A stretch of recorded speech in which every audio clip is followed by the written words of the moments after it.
পশ্চিমবঙ্গের ভোটার তালিকা যাচাই প্রক্রিয়া নিয়ে কিন্তু একটা বড়সড় বিতর্ক তৈরি হয়েছে। বিধায়ক নওশাদ সিদ্দিকীর একটা ভাষণের ওপর ভিত্তি করে আজকে আমরা একটু গভীরে গিয়ে দেখব যে ওনার ঠিক কি অভিযোগ আর এর পেছনের রাজনীতিটাই বাকি। আসুন একটু ধাপে ধাপে বোঝার চেষ্টা করি কিভাবে একটা আপাতদৃষ্টিতে সাধারণ প্রশাসনিক কাজ রাজনৈতিক বিতর্কের একেবারে কেন্দ্রবিন্দুতে চলে এলো। তো একেবারে গোড়ার সমস্যাটা কোথায়?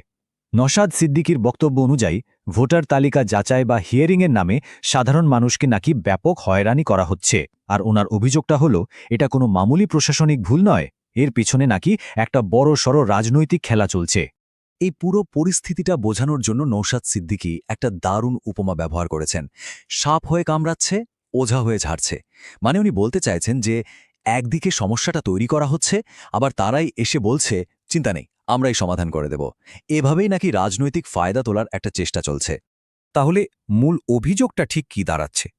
নওশাদ সিদ্দিকীর স্পষ্ট অভিযোগ, রাজ্য সরকার ইচ্ছে করেই ভোটার তালিকা হিয়ারিংয়ের প্রক্রিয়াটাকে জটিল করে তুলছে, আর এর ফলে সাধারণ মানুষের মধ্যে একটা আতঙ্ক ছড়িয়ে পড়ছে। ওনার মতে এর একটাই উদ্দেশ্য, রাজনৈতিক ফায়দা লোটা। আচ্ছা, এই যে হয়রানির কথা বলা হচ্ছে, এটা ঠিক কিভাবে করা হচ্ছে? ওনার অভিযোগ অনুযায়ী পুরো প্রক্রিয়াটাতেই গলদ আছে। মানুষ হিয়ারিংয়ে যাচ্ছে, কিন্তু তাদের কিছুই জানানো হচ্ছে না। পাশ না ফেল কিচ্ছু না। তারপর হঠাৎ করে একেবারে শেষ মুহূর্তে নোটিশ আসছে যে নাম বাদ। ভাবুন একবার, আপিল করার সময়টুকুও থাকছে না। আর এর ফলেই কিন্তু মানুষের মধ্যে একটা ভয়, একটা আতঙ্ক তৈরি হচ্ছে। তো এই যে আতঙ্ক তৈরি করা হচ্ছে, এর পেছনের আসল উদ্দেশ্যটা কি? নওশাদ সিদ্দিকীর যুক্তিটা খুব পরিষ্কার। উনি বলছেন এই ভয়টা ইচ্ছে করেই তৈরি করা হচ্ছে যাতে সাধারণ মানুষ দিশেহারা হয়ে শেষে রাজনৈতিক দলগুলোর দ্বারস্থ হয়, আর দলগুলো তখন সমর্থনের বিনিময়ে তাদের নামটা তালিকায় তুলে দেওয়ার আশ্বাস দেবে। মানে একটা নির্ভরশীলতা সম্পর্ক তৈরি করার চেষ্টা আর কি। কিন্তু গল্পটা এখানেই শেষ নয়। নওশাদ সিদ্দিকীর অভিযোগ আরও এক ধাপ এগিয়ে গেছে। উনি বলছেন এই খেলাটা নাকি একা একটা দল খেলছে না, এর পেছনে একটা বোঝাপড়া আছে, একটা জোট আছে। আর এটাই হয়তো ওনার সবচেয়ে বড় অভিযোগ। উনি সরাসরি আঙুল তুলছেন রাজ্যের শাসক দল তৃণমূল আর প্রধান বিরোধী দল বিজেপির দিকে। বলছেন বাইরে যতই বিরোধিতা দেখাক, এই ভোটার তালিকায় ইস্যুতে নাকি তারা তলে তলে এক হয়ে গেছে আর একজোট হয়েই বাংলার মানুষকে হয়রান করছে। আর এই হয়রানির শিকার কারা হচ্ছেন? শুধু সাধারণ মানুষই নন। অভিযোগটা হলো সমাজের অনেক গণ্যমান্য ব্যক্তি, এমনকি বিভিন্ন ধর্মীয় প্রতিষ্ঠানের সদস্যরাও নাকি ঝামেলায় পড়েছেন। মানে কাউকেই ছাড়া হচ্ছে না। তো এই রকম একটা পরিস্থিতিতে নওশাদ সিদ্দিকী কি শুধু অভিযোগই করেছেন? না, উনি বলছেন যে তিনি দুটো সমাধানের রাস্তাও বাতলে দিয়েছিলেন সরকারকে। আসুন দেখি কি ছিল সেই প্রস্তাবগুলো। দেখুন, ওনার প্রস্তাবগুলো কিন্তু বেশ ইন্টারেস্টিং।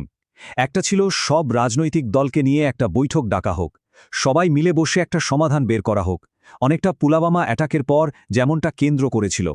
আর দ্বিতীয় প্রস্তাবটা ছিল বিধানসভায় একটা নিন্দা প্রস্তাব পাশ করানো, যাতে সরকারের উপর একটা চাপ তৈরি হয়। এই যে নিন্দা প্রস্তাবের কথা উনি বললেন, এর পেছনে একটা আইনি দিকও ছিল।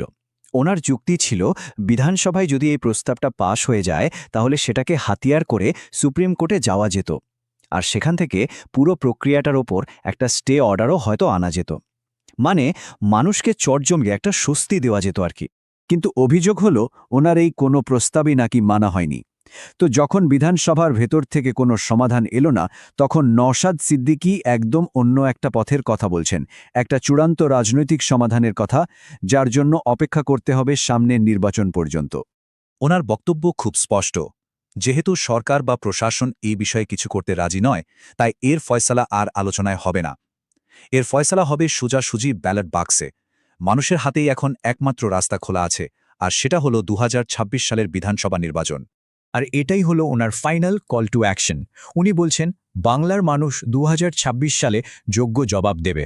মানে উনি আগামী নির্বাচনটাকে একটা রেফারেন্ডামের মতো করে দেখতে চাইছেন, যেখানে একদিকে থাকবে এই হয়রানি আর আতাতের অভিযোগ, আর অন্যদিকে থাকবে মানুষের রায়। তাহলে পুরো বিষয়টা কি দাঁড়ালো? একটা সাধারণ প্রশাসনিক প্রক্রিয়াকে ঘিরে তৈরি হয়েছে এক বিরাট রাজনৈতিক ষড়যন্ত্রের তত্ত্ব। এখন দেখার বিষয় এটাই যে এই যে হয়রানি আর আতাতের গল্প, এটা কি সত্যি 2026 সালের নির্বাচনে একটা বড় ফ্যাক্টর হয়ে উঠবে? এই প্রশ্নটা কিন্তু থেকেই যাচ্ছে, আর এর উত্তর তো সময় দেবে।